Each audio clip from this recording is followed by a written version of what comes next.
Tonight on E! At 8:30, watch Extreme Close-Up, an in-depth interview with David Bowie. Followed at 9. Up next on Extreme Close-Up, rock and roll pioneer David Bowie. I was determined ever since I was 16 that I would have the greatest adventure that any one person could ever have.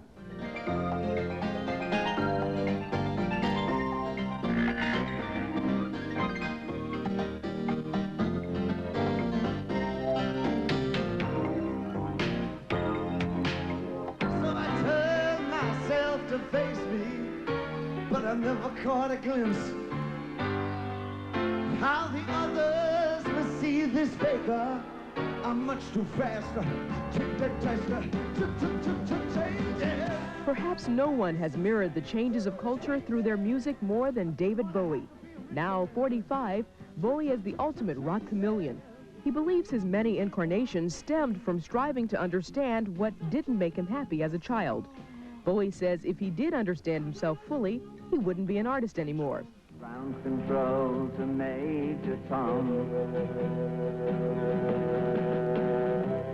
Ground control to Major Tom. Bowie combined his early art training with his music to become the consummate glam rocker in the 70s. By the 80s, he had traded in the elaborate costumes and makeup for a more sober look and created such hits as China Girl and Let's Dance.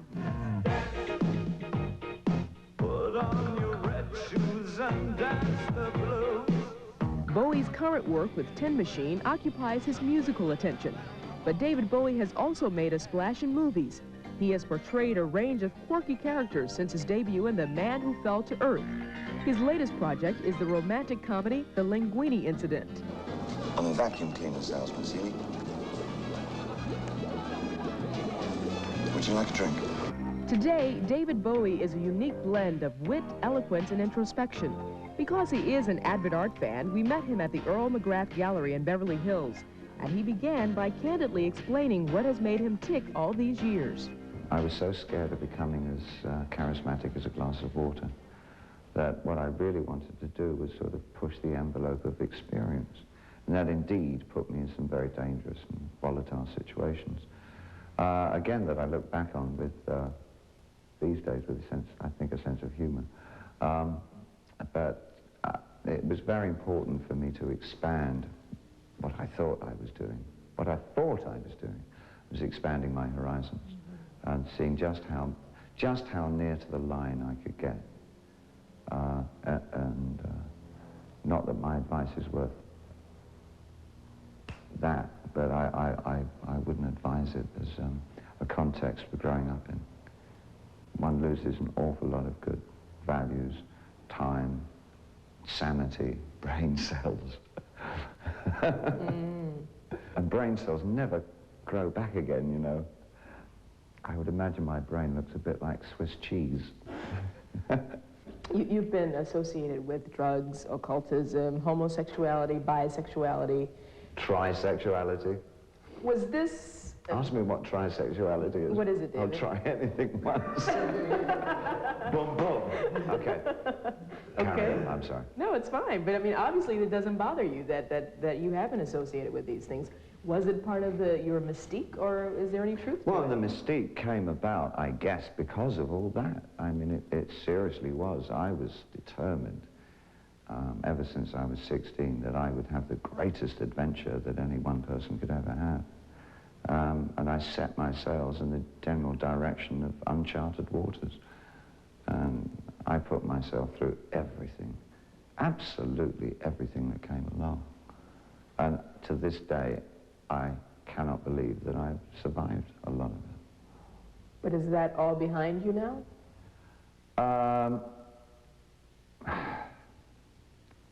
Firstly, who can ever say what is behind one? What I used to do when I was young, as all young people do, is to manifest my experiences. They had to be physically very exciting. They had to be something that you could see, something manifest, something you put your hands on and say, this is an experience. The idea of an inner experience is remote to a young person growing up. And it is one of the things that some of us are lucky enough, I think, to achieve and understand a little later in our lives. And I feel blessed that I was given the chance to get to this point where I am, from what I can see, a fairly content, fairly balanced person.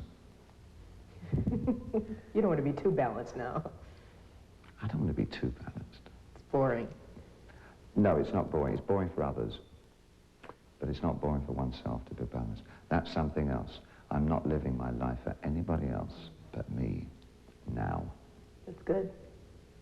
You say you feel blessed. Is there a system or a religion or a spirituality that you believe in? Getting up in the morning, I think, requires incredible religious devotion. Well, I always thought it was luck that I got through everything, but thinking back, I was blessed. I think the luck ran out a long time ago. Oh, yes, I have an unshakable faith in God. That's what you're asking, yes. That's what I'm asking. Absolutely. One of your most popular songs is Changes. Wondering if there is a point in your life when your need for change became too much.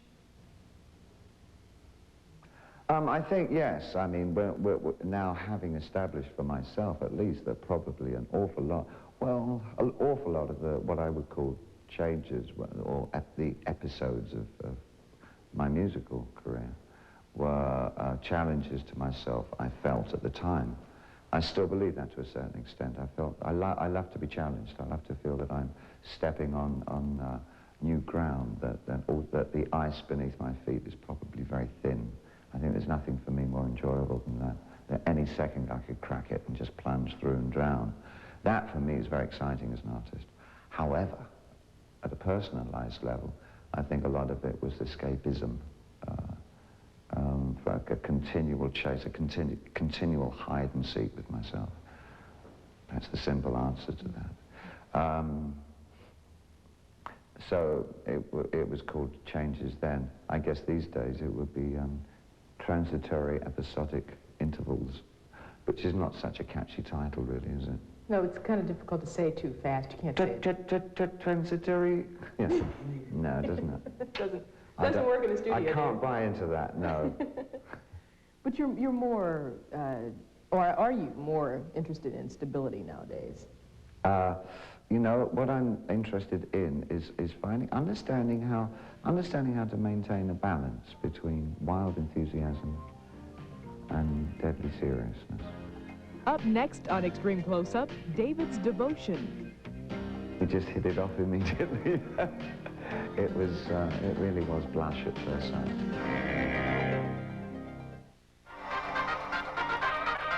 Tonight on E! At 9 o'clock.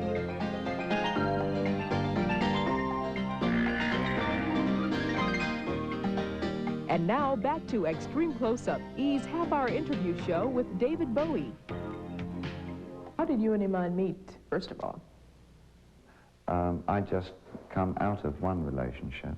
I was feeling pretty broken up about it. And really, I don't think I had any intention of working toward or falling into or being involved with another person. But a mutual friend of ours invited us both for dinner. Who's being Cupid? And we just hit it off immediately. It really was blush at first sight. Oh, that's sweet. It was. We had, in fact, met on several occasions before, but it was just sort of at a social level, and one of these fast, how do you do, and that sort of thing. And I do remember that the first time I saw her was at the theatre in London.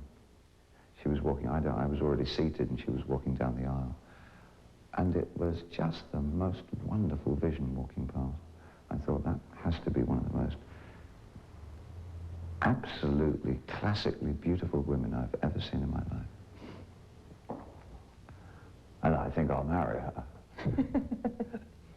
So did she? No, I didn't. I mean, it was just, I'd only seen her from afar, sort of like that. I'm getting me all tongue-tied now. Well, it's nice. I like it when a woman makes a man like that. So Iman has an effect on you. She certainly does. And probably will continue to have that effect at the end of my days. People hear you talking about Iman, and we all know how gorgeous she is, and she's a lovely lady. That leads me to something else. And then, after the dinner, over the ongoing weeks and months that we were getting to know each other,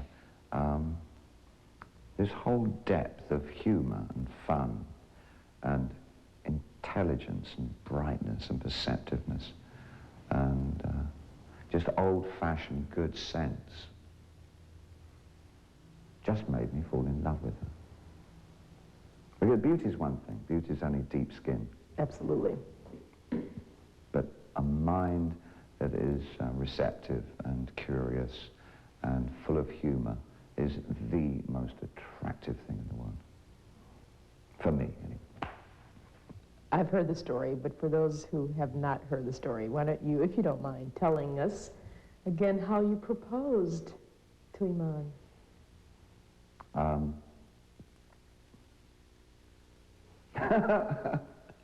Oh, well, okay. We were in Paris, and I hired the River Seine for the evening. I hired a boat upon it, anyway. And we had a candlelit dinner for two, all on our own. And as we were going under the bridges and passing some of the most romantically oriented architecture in the world, at night, I proposed. I proposed between dessert and coffee. Why did I make that choice? I don't know. And she accepted. Very simple. It's very lovely. It was very lovely. I know she has a daughter, Yes. and you have a son. Yes. Do you think you'll ever have children together? Oh, I have no idea. One would like to think so, yes. I personally would adore to have children. Let's talk about your relationship with your son for a moment. Have you been able to make up for lost time during those days when you were rocking and rolling too much? I'll never be able to make up for lost time.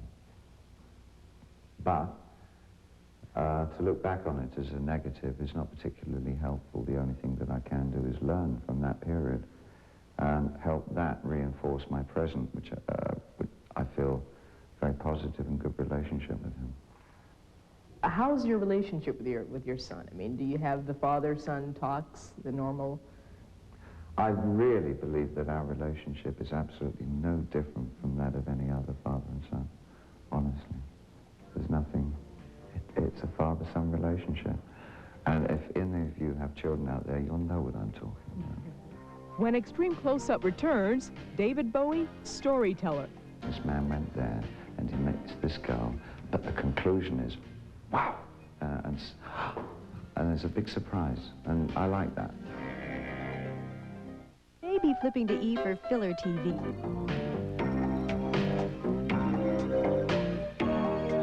Okay, so you... To Extreme Close-Up, E's half-hour interview show with David Bowie. The fact is, we need an outsider, and we need you to hold up the restaurant at gunpoint. What? What? We've got everything worked out. You won't be caught. I think we should call it an evening. Lucy, get your wrap. You stand to get $7,000. The most I ever stole in my life was a garbanzo bean from a salad bar. There's no way I can rob a restaurant at gunpoint. Don't be a prude. Oh, you're Bonnie and Clyde suddenly. Oh, come on, Vivian. It's an investment. You've got to think about your future. And besides, we need you. You say when you take on roles, they're sort of an extension of you in some way, and you don't necessarily have to act. At least I read where you said that. God forbid they're an extension of myself. I think that probably the only way that I know or have read or have been advised by anybody to approach a role is to find that within oneself, which has, that you can apply as some kind of empathetic device to give you an umbilical cord to the character that you've been asked to play. I haven't, for instance, done much blood-sucking in my time, so I couldn't really look back on much previous experience for that. As the vampire character in Hunger, But I have been a drug addict, so addiction of some nature, which is also what it was about, was the thing that I worked off of that. You've already done some directing yourself, and you wrote a screenplay, which is in production right now, I understand. Why did you take on the challenge of writing and directing a film?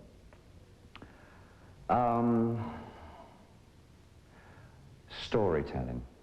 I love storytelling. I think probably a lot of what I've done as a songwriter, however obscure or enigmatic much of it might seem, it really has a very strong root in storytelling. When I was training to be a painter, most of the work that I did was figurative. It wasn't abstraction. It wasn't intellectual by any means. And I think once one has the tools of one artistic trade, which in my case were the tools of a painter, I applied the same thought process and creative processes to music.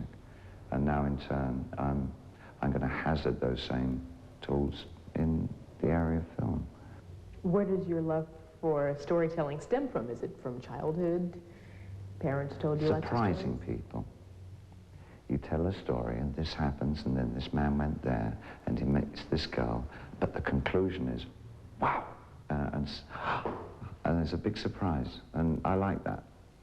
I like surprising people. I also like imparting information. That's something that I've always adored doing. I think I would have loved to have been a teacher had I not been an artist of some nature. I love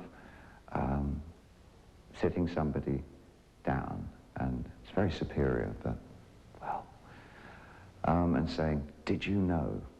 Which means I'd imagine you also like to learn. You also like to I'm a voracious reader.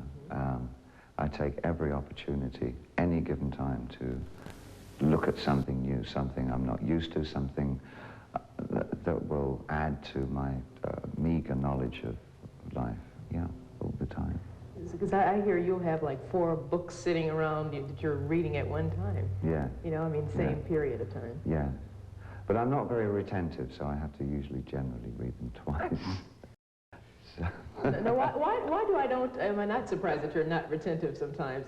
You know, I could see David getting bored. Okay, next. I cram. I often over cram. I put too much on my plate at one given time. I've learned not to do that. I think over the last few years I'm understanding a very important thing in my life, which is that I really have to come back to what my life is about. That my life is not about the work that I do. My work is not me. I am distinctly one entity that needs looking at and needs developing. And it's very, very easy to become work obsessed for the reason of not having to look at oneself, not having to examine the strengths, weaknesses, faults, guilts, humilities, superiorities that make up this incredibly complex pattern that we try, because of our cowardice or such low self-esteem, to hide. Up next on Extreme Close-Up, Bowie gets baffled. When I first looked, I just didn't understand that person.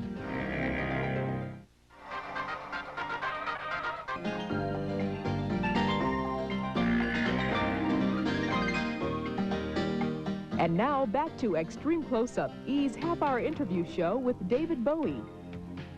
You decided that other David, let's say, or those other Davids, you decided, okay, those people aren't real. I'm going to look at me for who I am. Yes. Did you like what you saw? Oh, yes. Not in an immodest fashion, I hasten to add. But it took me a long time to get to like myself. When I first looked, I just didn't understand that person, because I'd never given myself the time nor the incentive to want to really have a look at myself deeply. I think the first intrusion into one's own inner conflicts is not the most pleasant of experiences. But working through them can really be one of the greatest adventures of one's life. And it takes a certain amount of bravado